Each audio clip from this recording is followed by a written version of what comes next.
మనకచర్ల ప్రాజెక్టుపై మాజీ మంత్రి సింగిరెడ్డి నిరంజన్ రెడ్డి మాట్లాడుతూ తెలంగాణ అవసరాలు తీరిన తర్వాతనే రాయలసీమ ప్రాంతానికి న్యాయం జరగాలని కేసీఆర్ చెప్పాడని, కానీ కేసీఆర్ మాటలు వక్రీకరించి రేవంత్ రెడ్డి తప్పుడు ప్రచారాలు చేస్తున్నారంటూ ఆరోపించారు.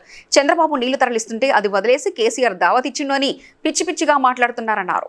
ఉన్న నీళ్ళని అవతలకి తీసుకొని పోతుంటే గతంలో కేసీఆర్ మాట్లాడిండు, చంద్రబాబును పిలిచి దావత్ ఇచ్చిండు, జగన్ పిలిచి దావత్ ఇచ్చిండు, రాయలసీమ రత్నవల్లసీమ చేస్తానని మా మీద నెపము ఎందుకు చెప్పిండు కేసీఆర్?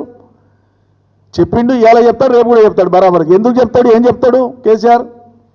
తెలంగాణ ప్రాంత ప్రయోజనాలు నెరవేరినాక, ప్రాథమికంగా మా ప్రయోజనం నెరవేరినాక, మా ఆకలి తీరినాక, మా దప్పు తీరినాక, మా సాగుబడి ఏలినాక తప్పకుండా మిగిలిన నీళ్లు ఇతర క్షామపీడిత ప్రాంతాలకు 10 ఏళ్ల తెలంగాణను అవమానించి మాట్లాడుతూ కేసీఆర్ లేకపోతే నువ్వు ఎక్కడన్నా నాకు అర్థం కాదు.